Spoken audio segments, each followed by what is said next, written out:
The sterile breath of the immigration detention holding facility clings to your lungs, a thin, metallic film that never quite dissipates. You trace the condensation on the grimy pane of the observation window, the glass a warped mirror reflecting a version of yourself you barely recognize. The uniform, a drab gray tunic and trousers, feels less like clothing and more like a shroud for the man you once were. Each shift here is a deliberate act of erasure, a quiet burial of the badge and the sharp, relentless mind that once wore it. The hum of the fluorescent lights, a low, ceaseless thrum, grates against your teeth, vibrating through the thin-soled shoes you wear.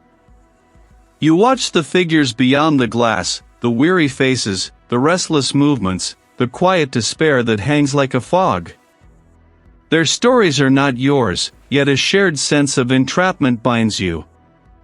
You are a sentinel at the gates of a different kind of prison, your own past a cell with invisible bars.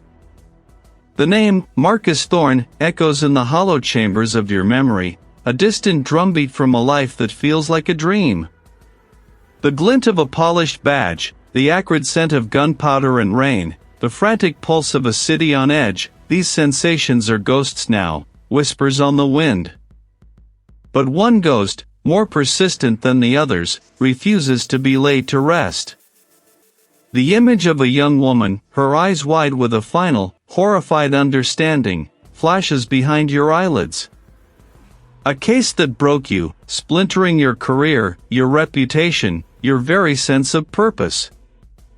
The official report called it a random act, a street mugging gone wrong. You knew better, even then. The threads were there, tangled and obscured, but you lacked the leverage, the allies, the time to untangle them before the system chewed you up and spat you out. A sudden, sharp rap on the reinforced glass pulls you back from the precipice of remembrance. You turn, a flicker of irritation, then a slow, dawning recognition. Standing on the other side of the observation room, a figure in a tailored suit, a stark contrast to the utilitarian environment, watches you with an unervingly familiar gaze. It is a former colleague, a man whose presence here is as incongruous as a single rose blooming in concrete. You nod towards the door, a silent invitation. The colleague enters, the door hissing shut behind him, sealing off the low murmur of the facility. The air shifts, thickening with unspoken history. He doesn't offer a hand, nor do you. A professional distance, born of mutual respect and unspoken shame, hangs between you. Marcus, he says, his voice a low rumble, devoid of the usual pleasantries. It's been a long time. Too long, for some, you reply, your voice a gravelly echo of its former self. You gesture to the uncomfortable plastic chairs. What brings you to this delightful corner of the forgotten? He settles, his gaze unwavering. I wouldn't be here if it wasn't important. If it wasn't necessary.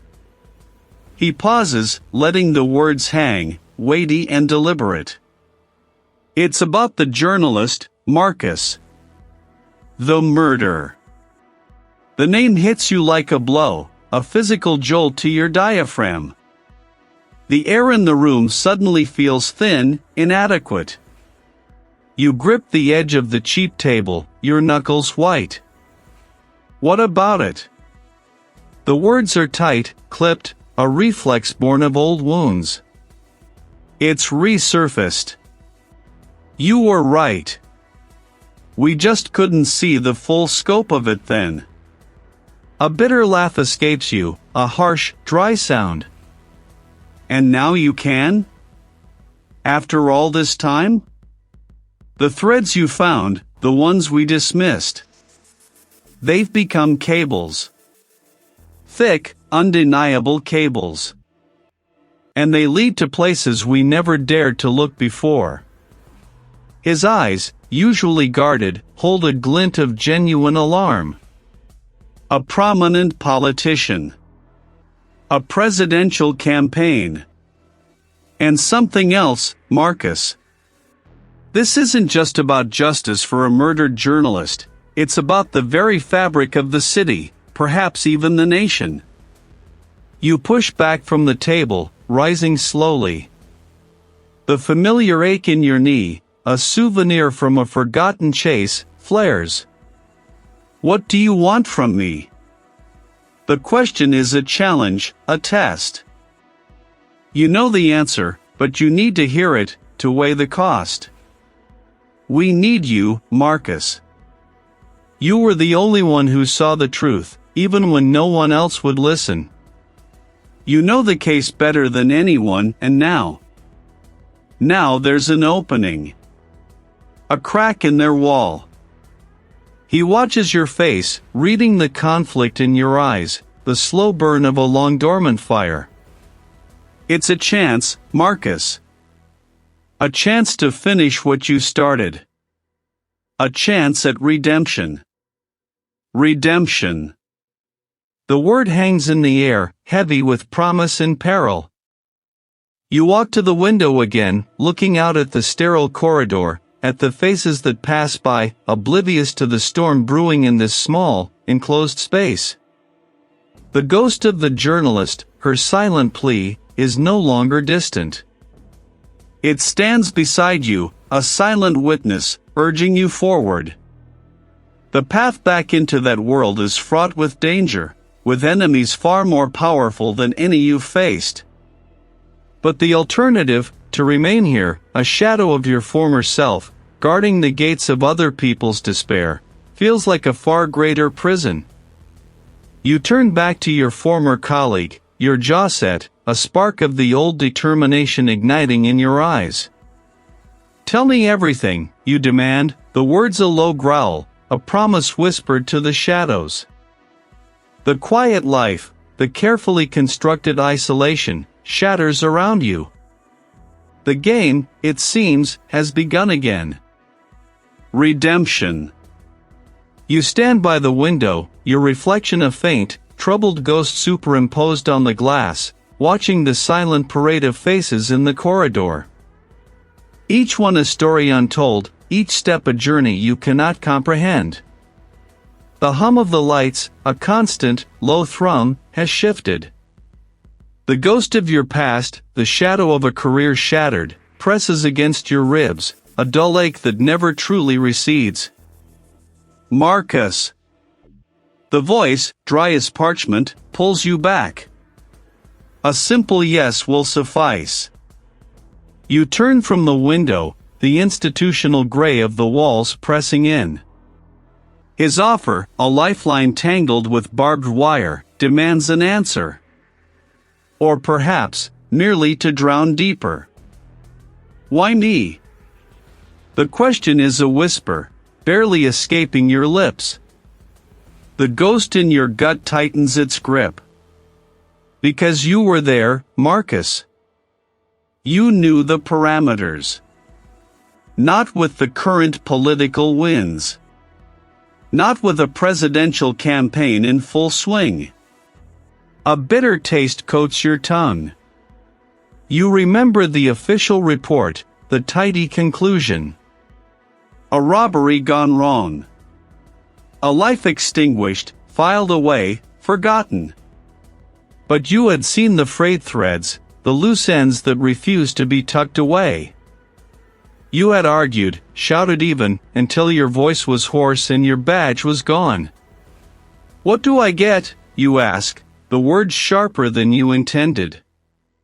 It's not about the badge, not entirely. It's about the truth, a hunger that gnaws at you, relentless. The truth, Marcus. And perhaps, a measure of peace. Or a return to the work you were meant for. He pushes a worn cardboard box across the desk. It scrapes against the metal, a harsh sound in the quiet room. All the original files. Everything we have, and everything we ignored. You hesitate, your fingers hovering over the edge of the box. It feels like reaching into a grave. A grave you helped dig by failing to prevent the initial burial of justice. The weight of it, even untouched, is immense. Redemption or ruin. The choice is stark, the consequences unknown. With a deep breath that tastes of dust and old memories, you nod. All right. I'll look. The superior offers a thin, almost imperceptible smile. Good. Use the small interview room down the hall. No one will bother you there, and Marcus. Be careful. Some ghosts bite back. The box is heavier than it looks, a repository of forgotten sorrow. You carry it down the stark corridor, past the silent processing areas, the faint scent of disinfectant and stale coffee clinging to the air. The interview room is small, windowless, furnished with only a scarred table and 2 hard chairs. You set the box down, the thud echoing in the confined space.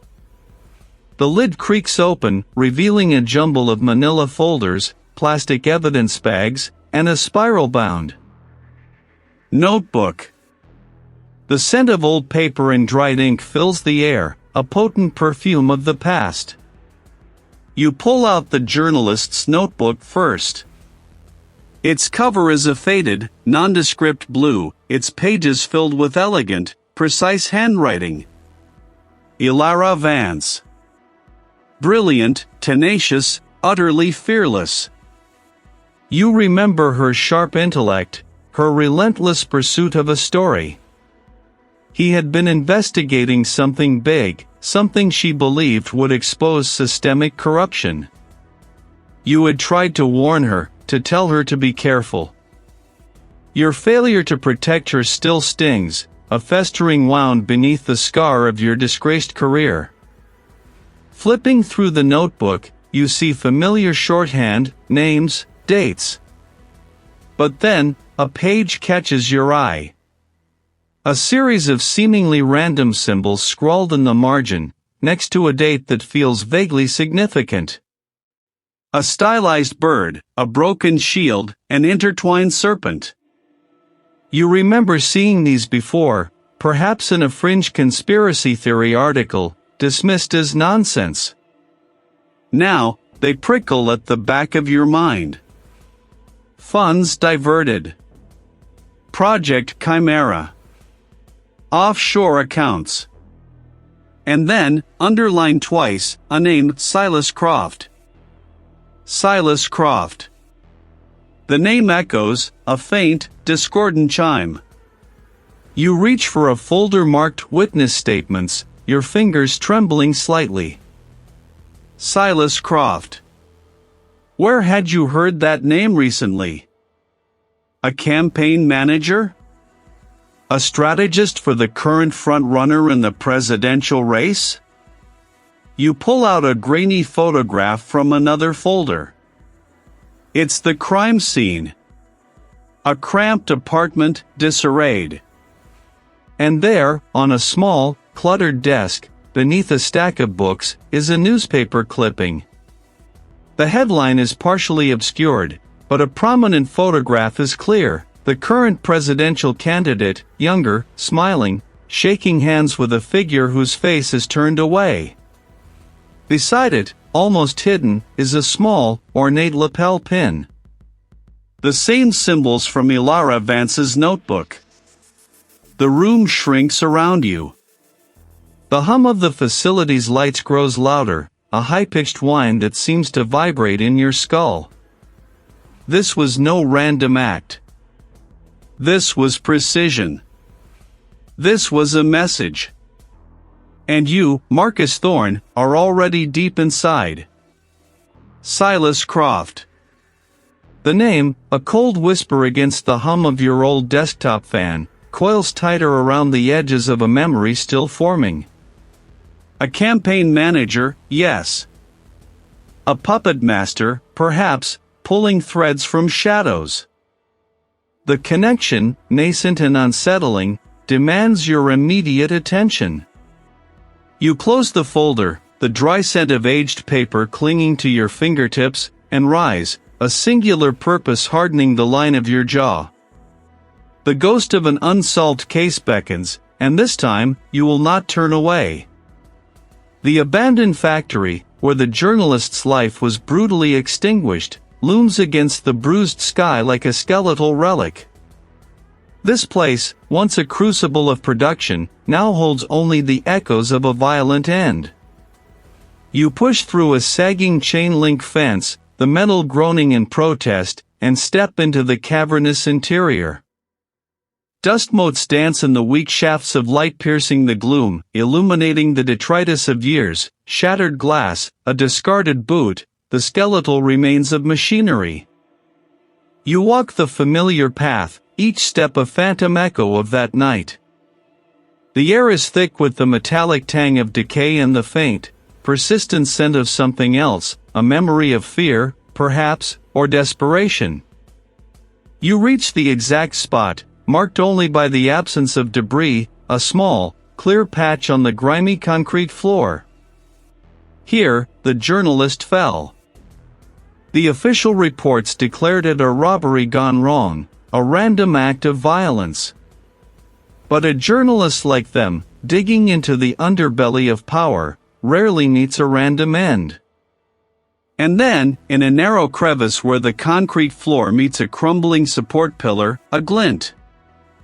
Nestled deep within the fissure, almost swallowed by the accumulated grime, you find it, a small, tarnished silver locket. It's not an everyday piece, intricately carved with an unfamiliar, almost heraldic symbol, a stylized serpent devouring its own tail. Your thumb brushes over the cool metal, a faint tremor running through you. This was not in the original evidence logs. It must have been dislodged, fallen into the crevice, and overlooked in the chaos of the initial investigation. With a delicate hand, you pry it open. Inside, tucked neatly into the tiny compartment, is a minuscule, tightly folded slip of paper. You unfold it carefully, your breath catching. Scrawled in a precise, almost microscopic hand, are 2 words and a string of numbers: Silas. 7-1-3-4-9-2. The journalist had left a message. A final, desperate clue, linking directly to the name that had just resurfaced. The serpent symbol on the locket, the cryptic numbers, a new thread to pull, a silent scream from the past. Your first stop is a quiet corner booth in a diner, the aroma of stale coffee and fried food a familiar comfort. A former colleague, now working a desk job far from the streets, sits opposite you, stirring a lukewarm cup. You reply, keeping your tone neutral. Something felt off then, still does. He leans forward, his gaze darting around the near-empty diner. Some things are best left buried. Marcus. You know that. Especially when the ground above them starts to shift. Shift how? He sighs, running a hand over his thinning hair. The higher-ups. There's a lot of pressure. To keep things quiet. To let sleeping dogs lie. That case, it had too many loose ends for comfort. You lost your shield once. Its concrete walls and barred windows project an air of impenetrable finality. You've pulled a favor from an old acquaintance, a security officer who owes you a forgotten debt. His face a mask of professional neutrality. Didn't think I'd see you in a place like this. I need to talk to a detainee, you state, handing him a folded piece of paper with a name. A former informant. Been in here for months, keeping his head down. Claims asylum, but there are complications. He looks up, his eyes meeting yours with a grim intensity. I'll get you 5 minutes. But know this, Marcus, the people who put him here, they don't like loose ends. And they certainly don't like old stories being dug up. Especially if those stories involve certain campaigns. The word hangs in the sterile air, connecting the dots in your mind. The campaign manager. The journalist's last message. The colleague's warning. A few minutes later, you are led to a small, stark interview room. The informant, a gaunt man with haunted eyes, sits across from you, his hands clasped on the table. He eyes you with suspicion, a decade of hard living etched onto his face. "They tell me you're asking about the journalist," he says, his voice raspy. Old news. The journalist knew things, you push, watching his reaction. Things about powerful people. About a name, Silas. At the mention of Silas, a tremor runs through him. His eyes dart to the door, then back to you. Silas. He's everywhere, Marcus. Like a spider. His web stretches high, far. They said the journalist had a file. A big one. Something that could bring down a king. Not for a watch, not for a wallet. For the truth. Who are they? You press, leaning forward. He shakes his head, a desperate fear clouding his eyes. No names. No. They have long arms. They reach inside these walls. They reach everywhere. You dig too deep, Marcus, you'll find nothing but dirt over your own face. Silas protects his masters. Always. The officer appears at the door, signaling your time is up. Ask about the numbers. They mean something. You step out of the facility, the weight of the locket in your pocket now pressing heavier.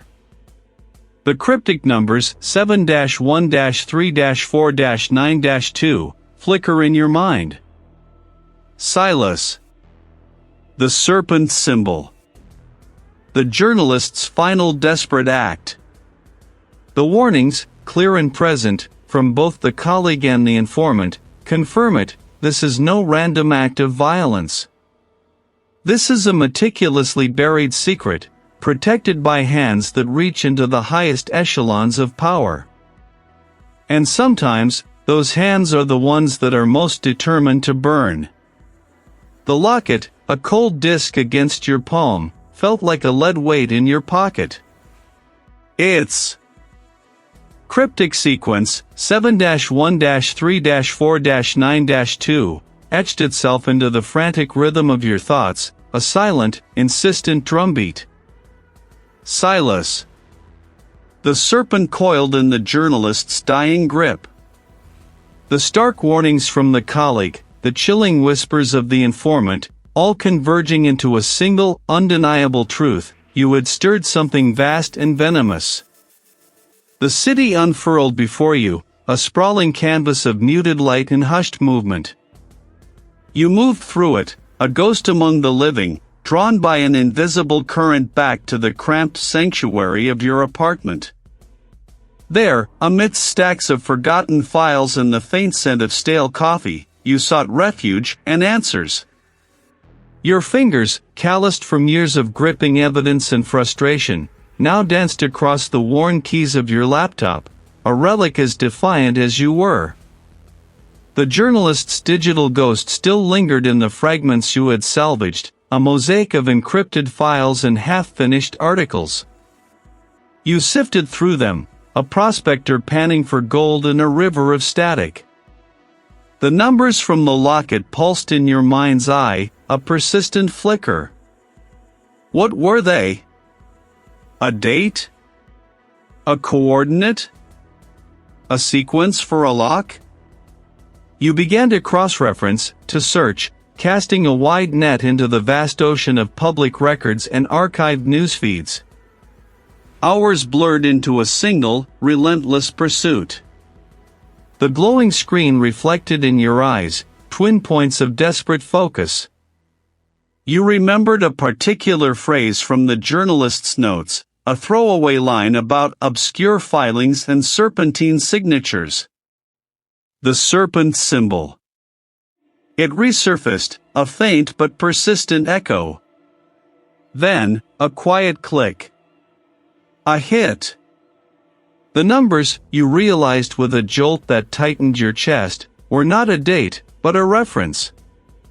A specific page, a precise paragraph within a labyrinthine financial disclosure statement. Not just any statement, but one tied to a seemingly innocuous land acquisition from years ago, an acquisition that had paved the way for a major development project now championed by the prominent politician's campaign. The document unfurled on your screen, a dry, legalistic text, yet pregnant with hidden meaning. Its logo, a stylized, almost abstract design, suddenly clarified the serpent symbol. It wasn't a literal snake, it was the coiled, interlocking geometry of this corporate titan, a symbol of its pervasive reach. The journalist hadn't just been investigating a politician, they had been unraveling a web of power and influence, a financial leviathan intertwined with the very fabric of the nation's leadership. The politician's campaign, a public spectacle of hope and progress, was merely the polished facade for this deeper, more insidious agenda.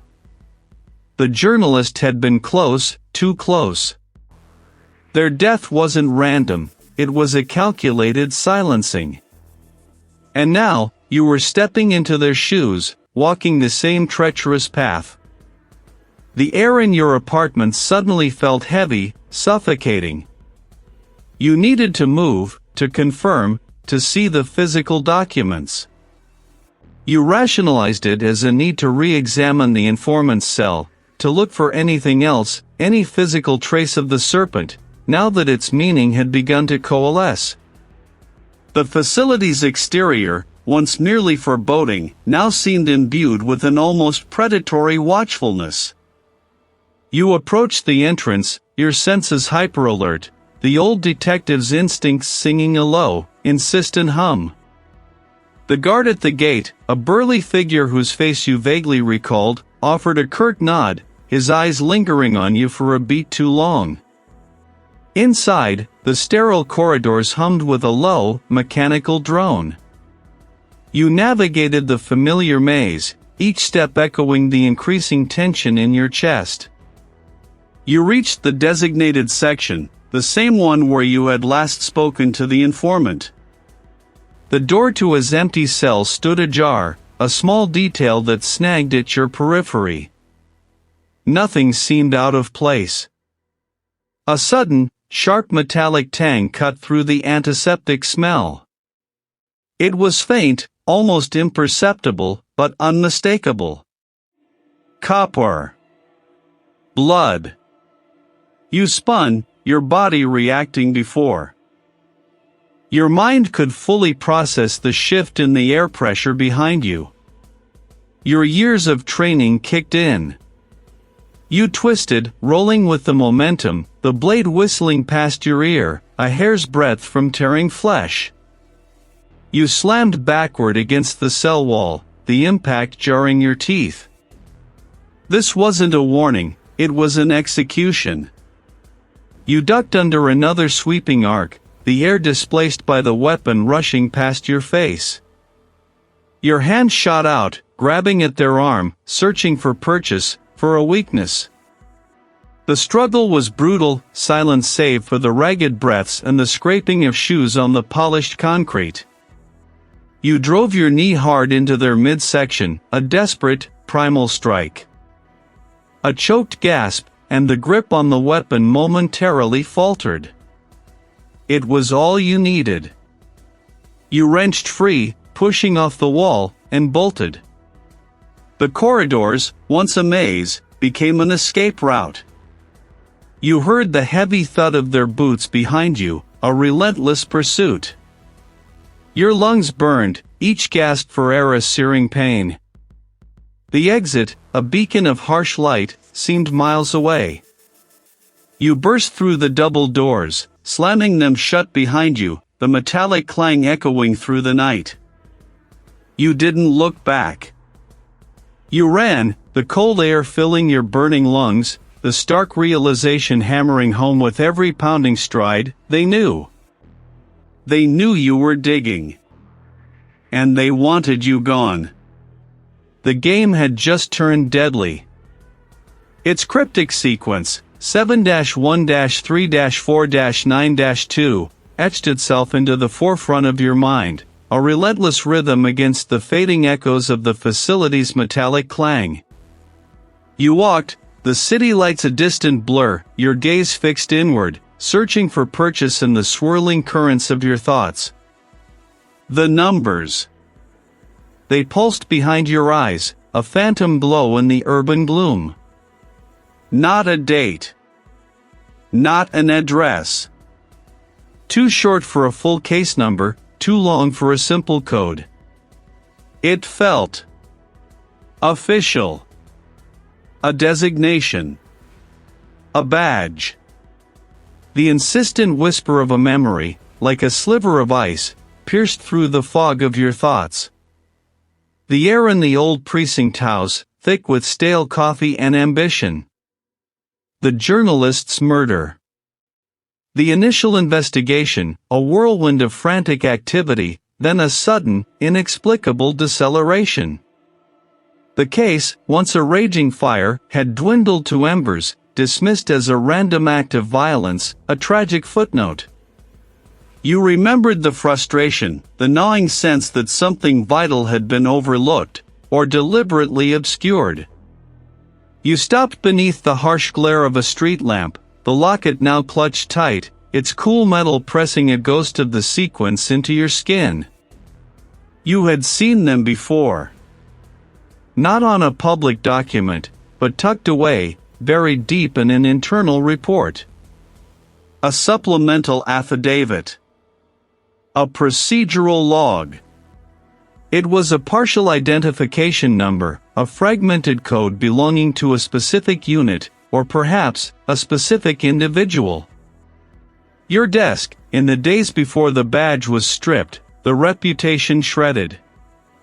And on that folder, scrawled almost illegibly, was a set of digits.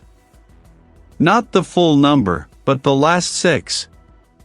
7-1-3-4-9-2, it was the identification code of a detective, a seasoned investigator, assigned to the initial review of the journalist's case.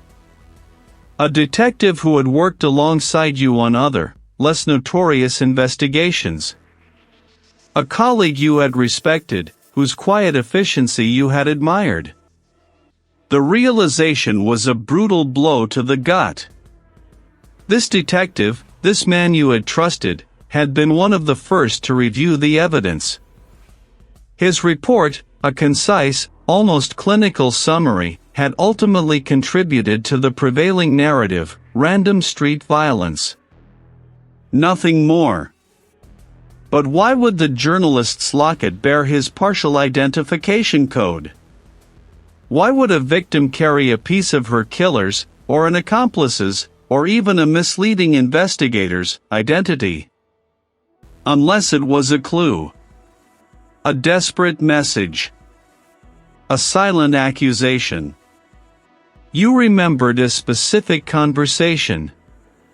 The precinct chief, his face grave, had called you into his office, the scent of old paper and dust clinging to the air.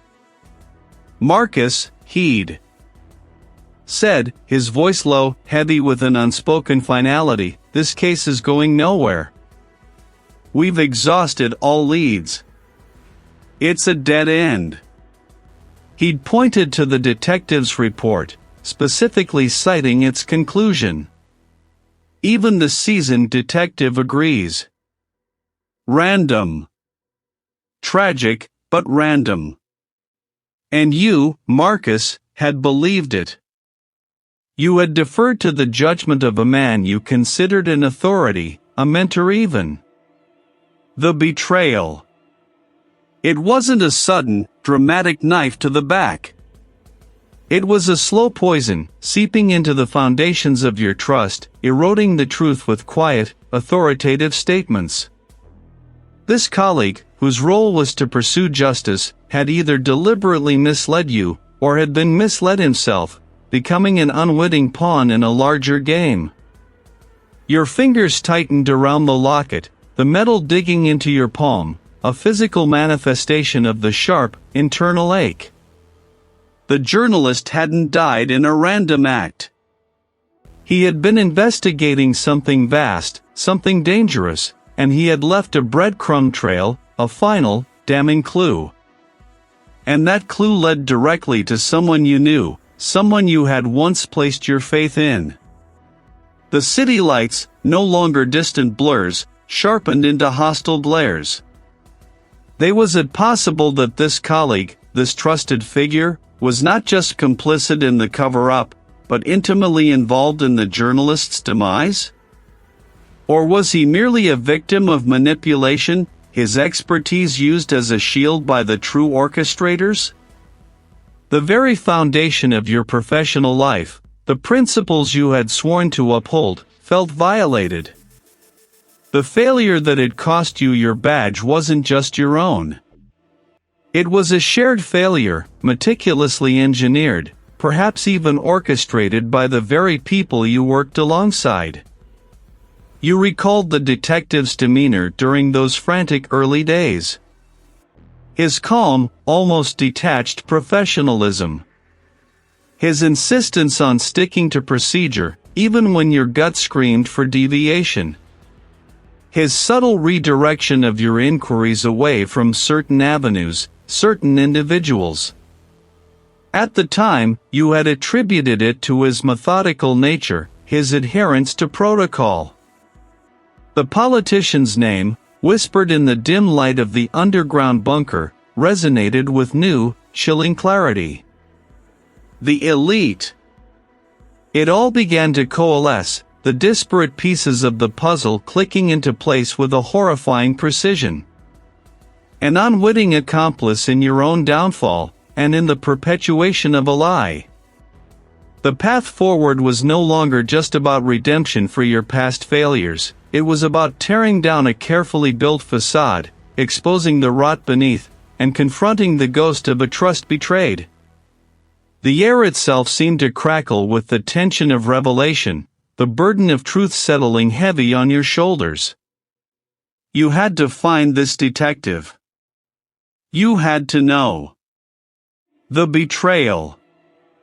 It had been a slow, insidious poison, seeping into the marrow of your belief, dulling the sharp edge of your instinct. The past, a mosaic of dismissed hunches and convenient explanations, now reassembled itself, each tile clicking into a stark, unforgiving pattern. You saw the threads, Marcus, slender as spider silk, yet strong enough to bind a truth. They led back, always back, to that initial dismissal, to the carefully constructed narrative that had buried a journalist's life and, with it, a piece of your own integrity. Your jaw tightened, a muscle jumping beneath the skin. No longer would you be swayed by the smooth assurance of authority, nor by the quiet hum of self-doubt. The path ahead, shrouded in shadow, was now illuminated by a fierce, rekindled fire. A name, a whisper from the journalist's meticulously coded notes, had snagged in your memory. But now, filtered through the lens of calculated deceit, that dismissal felt like a deliberate act, a convenient erasure. You drive, the city lights blurring into streaked nebulae against the rain-slicked windshield. The hum of the engine is a low thrum against the drumming of your pulse. The air grows heavy, thick with the scent of damp earth and distant industry as you leave the manicured boulevards behind. Concrete structures rise, stark and utilitarian, against the bruised evening sky. The air smells of disinfectant and unspoken anxieties. You present your old badge, a relic of a past life, and a carefully worded document, a flimsy pretext that hinges on a forgotten administrative review. He motions you through, a silent acknowledgement of the bureaucracy's labyrinthine ways. The sounds are muffled here, the distant clatter of a food cart, the low murmur of voices behind steel doors. You finally reach the designated visiting room, a stark space with a heavy table and 2 bolted-down chairs. Across from you, a figure is led in by a silent guard. The detainee, the guard states, his voice flat, before retreating and locking the door with a metallic snick that echoes in the quiet room. You observe the man across from you, his eyes, once wide and frantic, now hold a weary resignation. Years have etched new lines into his face, but the fear, a primal, flickering thing, still resides in the depths of his gaze. You remember him, a young man then, caught in the undertow of circumstance, pulled into the periphery of a story he never fully understood. He had spoken of fragments, of strange men, of hushed conversations. But this time, tell me everything you held back. Everything you thought was too dangerous. His breath hitches. Just like they used others. Just like they tried to use me. The journalist. You know? I know enough to know she wasn't just a random target, you affirm, pushing the truth into the space between you. I know there's a powerful politician involved. Tell me about the collector. The man who paid you for the information. The man who wore the ring. A shudder runs through him. He glances around the sterile room, as if the walls themselves might be listening. He wasn't just a collector. He was.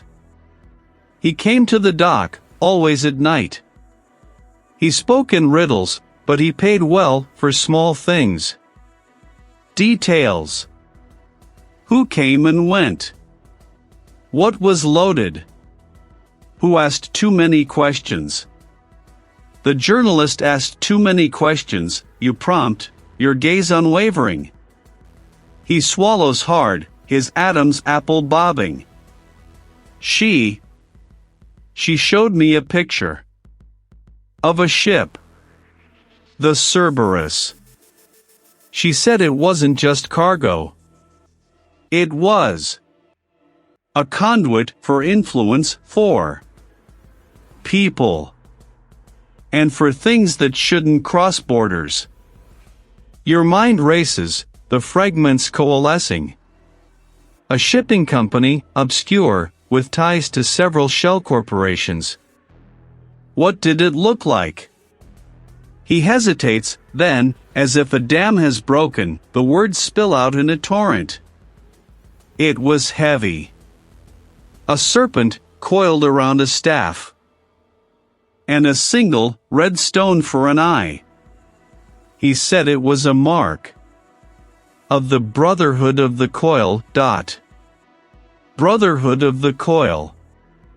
You'd seen it in the journalist's encrypted files, a cryptic reference, unyielding to your initial decryption attempts.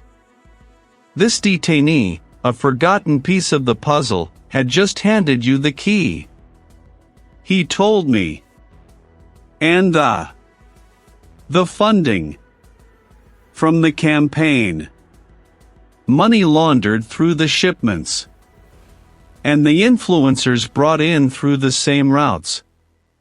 They were building an empire, he said. And the politician. The senator. He was the head. The full, monstrous scope of it unfurls before you. Not just a murder, but a meticulously crafted web of corruption, human trafficking, and political manipulation, all orchestrated by the very individuals sworn to uphold justice. The journalist had been onto a conspiracy that reached the highest echelons, a truth so dangerous it had cost her everything. And you, Marcus, had been blind, led astray by the very forces you now understood.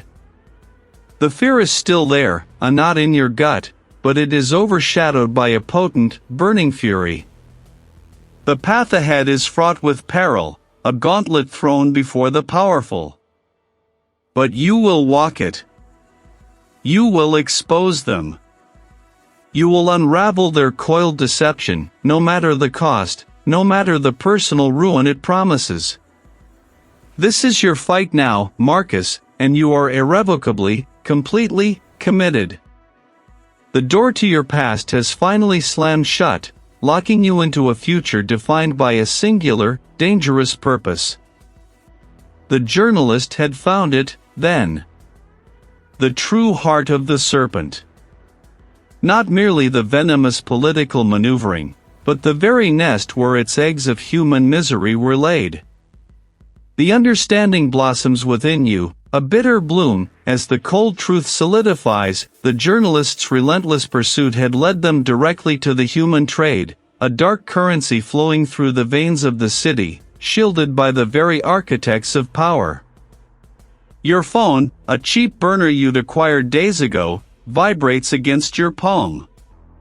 An unfamiliar number. Hesitation coils in your gut, but the urgency in the air is a palpable thing. You answer. Marcus, a hushed voice, raspy with urgency, slices through the quiet of your makeshift hideout, a friend's abandoned workshop, smelling of sawdust and stale oil. They know. Everything. They've moved. The politician, his people. They're coming for you. The line goes dead, a stark echo of the threat. No pleasantries, no lingering goodbyes. Just the blunt edge of a warning. A cold dread, sharp as honed glass, pricks at your skin. You are no longer merely investigating, you are hunted. Your movements become instinctual, honed by years of living on the periphery. The few possessions you have gathered, a worn leather satchel, a change of clothes, the cryptic notes from the journalist's file, a single, unregistered firearm, are swept up with practiced ease. You move towards the rear exit, a rusted fire escape leading to a labyrinth of alleyways. The city's hum feels different now, laced with menace, every distant siren a potential harbinger of your capture. You descend, the metal groaning under your weight, each clang a potential betrayal. Below, the narrow passage is a canyon of brick and forgotten debris. You slip into the night, a phantom in the urban sprawl, your senses alight. Every rustle of wind, every distant dog bark, is scrutinized. The warning wasn't idle. Within minutes, the distant wail of sirens morphs into a converging symphony. Headlights cut through the gloom of the main street, painting the workshop's facade in stark, fleeting white. They are not here for questions. Your breath rasps in your throat, not from exertion, but from the raw surge of adrenaline. They are close, their pursuit a palpable pressure on your back. You hear the thud of their boots, the sharp, clipped commands carried on the night air. It was a place of bureaucratic indifference, a legal limbo where individuals vanished, but for the journalist, it had been a portal to a deeper horror. You need a distraction, a momentary reprieve. You spot a discarded construction helmet and a high-visibility vest near a half-finished building.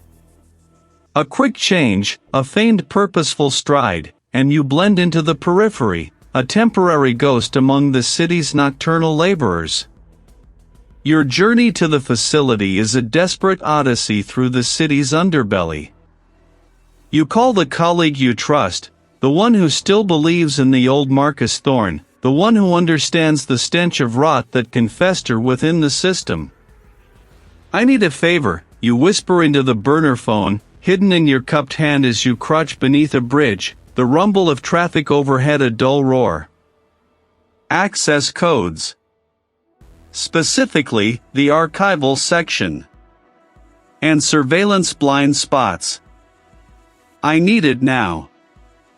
A long pause, heavy with unspoken risk. Then, a sigh. Marcus, you're walking into a firestorm. They've put out a warrant for your arrest. Just get me what I need. This is bigger than my badge. Bigger than any of us. The colleague understands. The blind spots. And a warning, entry point, old service tunnel. Unmonitored between 0200 and 0215. It's a place designed for containment, for anonymity, for forgetting. The air grows heavy with the scent of damp earth and distant salt from the docks. Your heart thrums a frantic rhythm against your ribs. You locate the service tunnel, a low, concrete maw hidden behind a thicket of overgrown weeds. The tunnel eventually opens into a maintenance area, a maze of pipes and grimy machinery. Using the provided codes, you bypass a series of locked doors, your fingers steady despite the tremor in your gut. You reach the archival section, a vast, dimly lit room lined with metal filing cabinets. The journalist's notes had hinted at a specific cabinet, a specific date range. Then you find it. A cabinet marked temporary holdings, red flag cases. It's slightly ajar, as if someone had recently accessed it, or perhaps, had been interrupted. Inside, nestled beneath layers of seemingly mundane transfer forms, you discover a hidden compartment. Your fingers brush against a slim, leather-bound ledger. You pull it out, your gaze falling upon the neatly handwritten entries. Names. Dates. Destinations. Codes for age. Codes for gender. Codes for.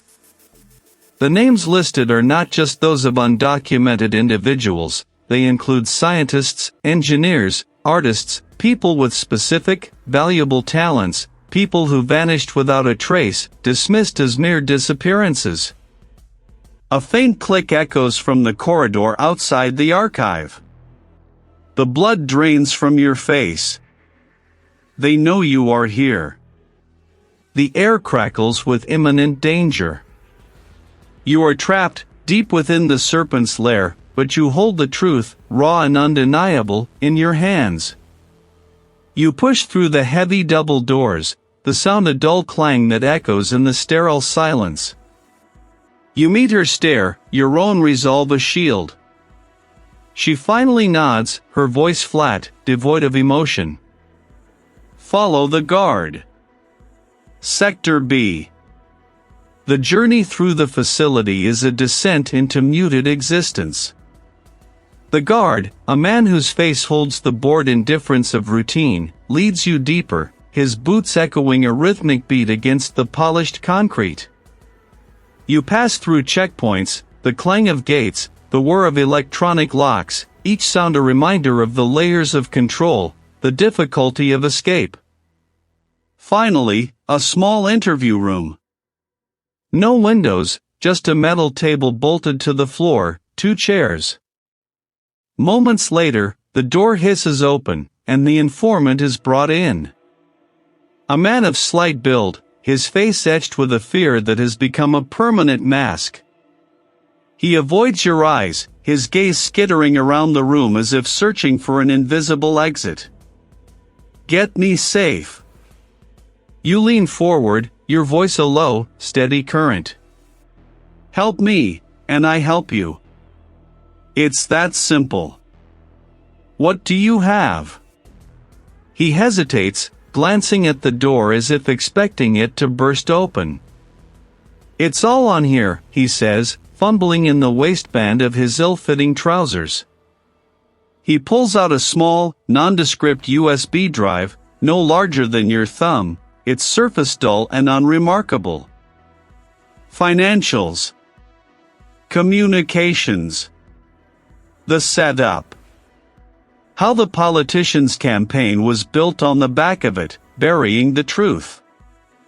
You take the drive, its weight insignificant in your palm, yet feeling heavier than any evidence you've ever held. Details, you press. Give me names, dates, methods. His words spill out, a torrent of fear and desperation. He describes a complex web of transactions, a digital labyrinth designed to obscure the true source of funds. He speaks of encrypted messages detailing the containment of the journalist, a euphemism for murder. He reveals the specific instructions, the timing, the location. The mastermind, a figure whose ambition knew no bounds, orchestrated the entire charade, using the journalist's investigation into their illicit dealings as a threat that needed to be permanently neutralized to clear the path for their political ascent. The journalist was close. The pieces, once scattered and disparate, now snap into place with an unnerving clarity. The journalist's murder was not a random act, but a calculated strike, a precise excision of a truth-teller by a powerful hand. The politician, the celebrated public figure, was merely the polished facade, the figurehead for a network of corruption that reached into the highest echelons. The proof on this small drive, combined with the informant's testimony, is undeniable. You thank him, your voice devoid of the usual police formality, replaced by a quiet intensity. You offer a curt nod, a silent promise, then rise. The guard escorts you back through the labyrinthine corridors, the weight of the drive in your pocket a palpable presence. You slide into your car, the engine a low growl.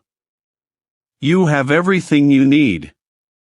But simply revealing it isn't enough. The mastermind is too powerful, too entrenched. They would spin it, bury it, make it disappear. This calls for a different strategy, a bold move designed not just to expose, but to confront. You need to draw them out, force them into the open, onto a battlefield of your choosing. You connect a burner phone to a secure network, fingers flying across the tiny screen.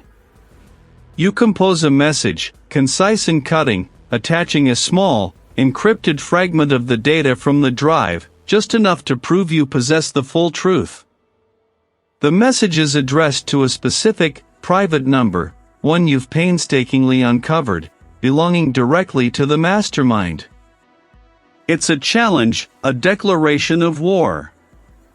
The truth breathes. And it's coming for you. Midnight. The old factory on the docks. Come alone. Or the world knows everything before dawn. You press send, the digital gauntlet thrown. A shiver runs through you, not of fear, but of anticipation. You know this is a trap. You are walking directly into the lion's den, offering yourself as bait. But this is the only way to ensure they can't escape. This is the only way to make them face the reckoning. The game is set. The sterile hum of the air circulation system is the first thing that greets you, a low, incessant whisper in the vast, echoing space. Fluorescent lights, unforgiving and stark, cast long, blue-tinged shadows across the polished concrete floor, illuminating the stark utilitarian architecture. Ahead, beyond a translucent partition, figures are already assembled. Two hulking enforcers flank them, their presence a silent, muscular threat. Marcus Thorne, the politician's voice, usually so resonant, is flat in this environment.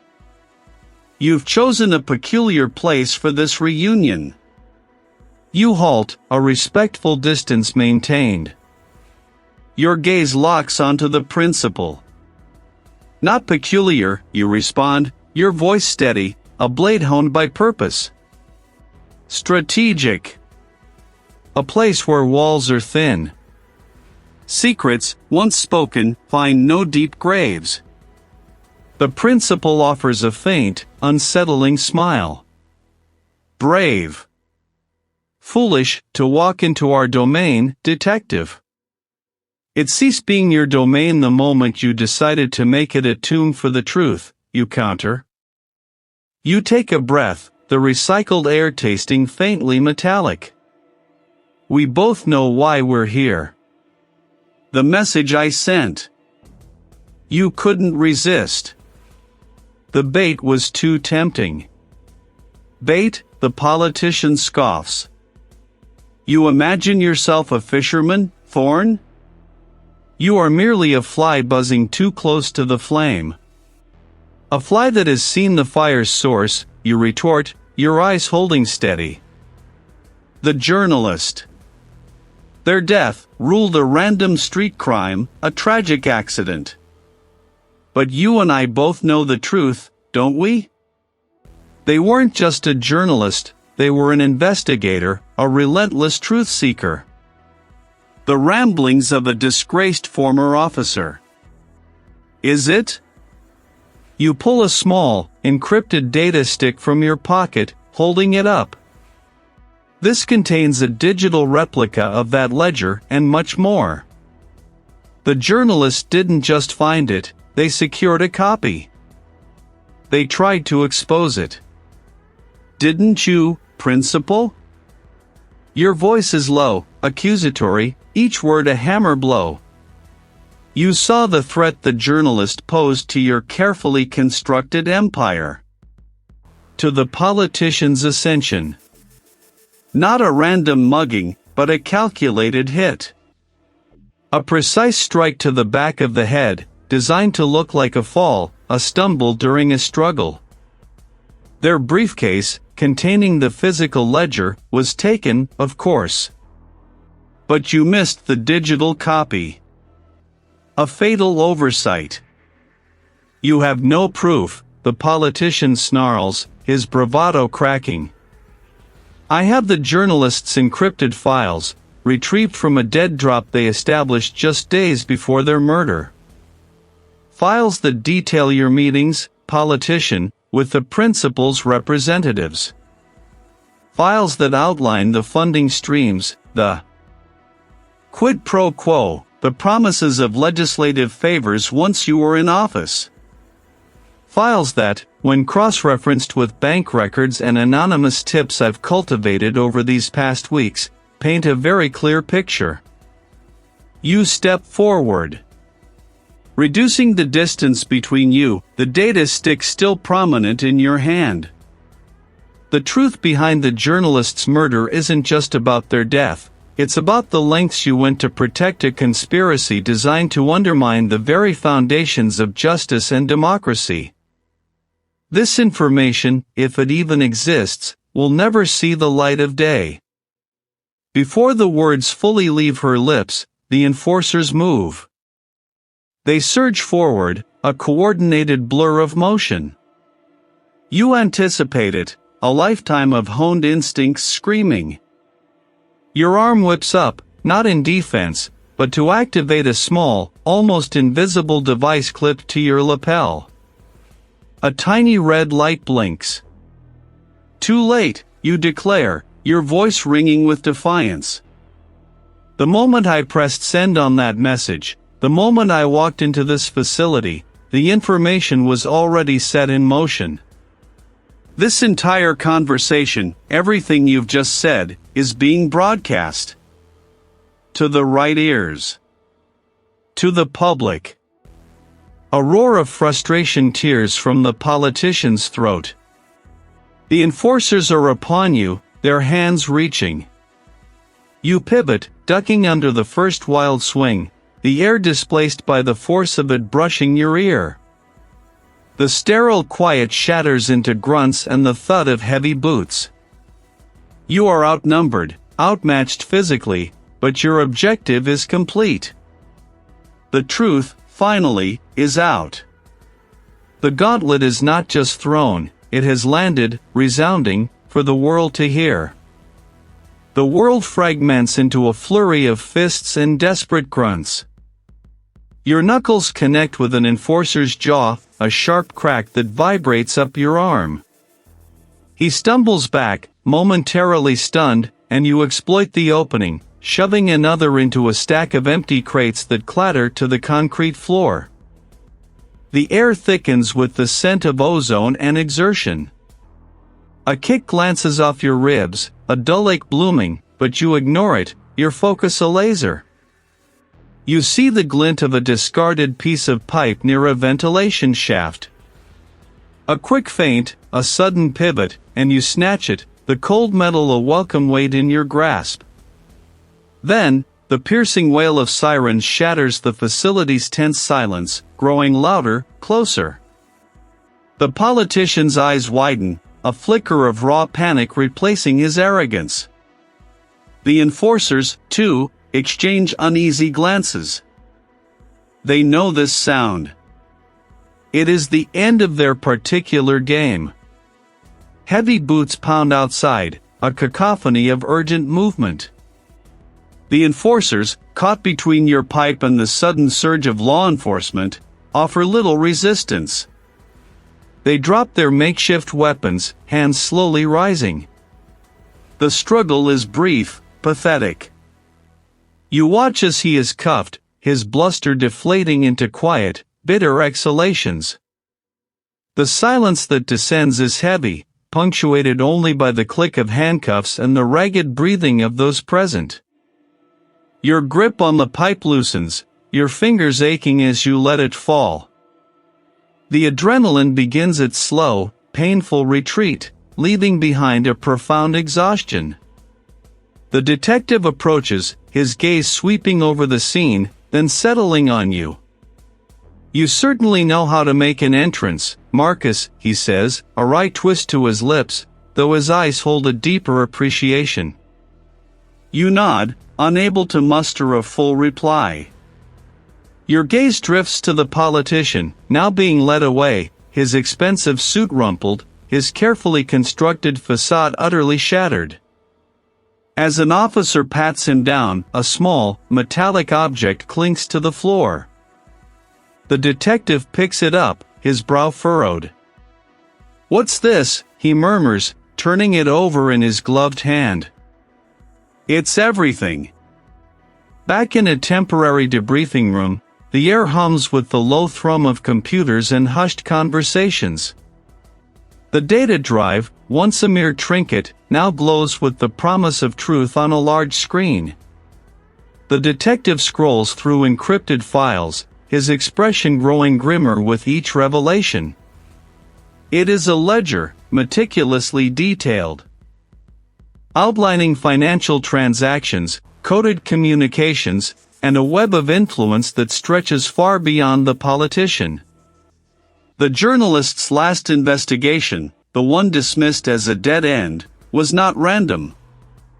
It was a direct threat to this very network, this cabal of the elite. The truth, long buried under layers of political maneuvering and deliberate misdirection, now shines with a brutal clarity. The politician wasn't just a pawn, he was a key architect, orchestrating the cover-up, leveraging his power to protect the larger machine. Your old failure, the case that cost you everything, was never truly yours to solve without this missing link. News reports begin to trickle in, buzzing from a small television in the corner of the room. The politician's arrest is breaking news, a seismic shockwave through the political landscape. Reporters clamor, their voices a distant roar, speculating on the implications, the potential downfall of an entire administration. The public reaction is immediate and visceral: outrage, disbelief, a demand for accountability. You feel a strange lightness, a burden lifted, yet also a profound weariness that seeps into your bones. The fight is over, the immediate threat neutralized, but the cost. The cost is etched into every line on your face, every ache in your body. The first domino has fallen. Now, the real work of dismantling the structure begins. The screen's cold glow had long faded, but its spectral images still clung to your vision, each pixel a shard of the decade-old truth. The journalist's final crusade, once a whisper lost in the clamor, now screamed its righteous fury. Not a random act, no. A calculated silencing, a surgical strike against the truth-seeker who dared to peer too closely into the gilded cage of power. The network, the cabal, the puppet masters, their intricate web, finally illuminated, its threads shimmering with the dust of forgotten crimes. The morning light, thin and watery, offered no absolution, only the stark reality of what you had unearthed. The path ahead, though fraught, was no longer shrouded in the fog of doubt. You had followed the breadcrumbs of a dead woman's courage, and they had led you here, to the precipice of a silent war. Your journey brought you to the outskirts, where the city's pulse thrummed with a different, more subdued rhythm. Its facade, a brutalist testament to utility, offered no warmth, no welcome, only a stark promise of containment. Chain-link fences, crowned with razor wire, traced the perimeter, a jagged scar against the bruised sky. This was not the gilded cage of the elite, but a cage nonetheless, designed to hold those deemed undesirable, or, in this singular instance, those stripped of their impenetrable veneer. You navigated the sterile corridors, the scent of disinfectant biting at your nostrils. The custodial officer at the desk, a figure etched with the weariness of endless shifts, merely nodded at your presence, a silent acknowledgement of the extraordinary circumstances that had led you to this place. No questions, no pleasantries. The weight of the world's quiet upheaval hung in the air, understood by those who guarded its fringes. Through a reinforced glass pane, you saw him. The architect of deceit, the polished face of public trust, now reduced to a pale, slumped figure on a steel bench. The prominent politician, whose presidential ambitions had soared on the wings of manufactured consent, now sat in a cell barely larger than a walk-in closet. The tailored suit was gone, replaced by a drab, institution-issued uniform. The imperious gaze, once capable of bending wills, was now vacant, fixed on some unseen point in the sterile distance. His fall, though slow and deliberate, had been absolute, a testament to the fragile nature of even the most formidable power when exposed to the unforgiving light of truth. A quiet satisfaction, cool and steady, settled in your chest. It wasn't the roaring triumph you might have once imagined, but a deeper, more profound sense of balance restored. Their tendrils reached far, their influence too deeply embedded to be severed by a single exposure. But a significant head had been struck, a vital nerve severed.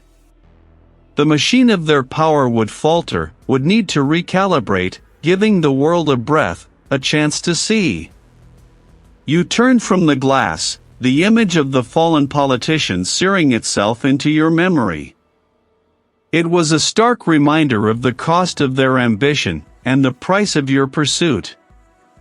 The ghost of your past failure, the unsolved murder that had defined your downfall, finally began to recede, its chains loosening their grip.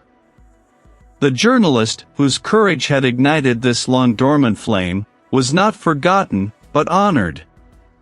Her truth, once buried, now echoed through the corridors of power, a testament to her sacrifice. The air outside the facility felt cleaner, sharper.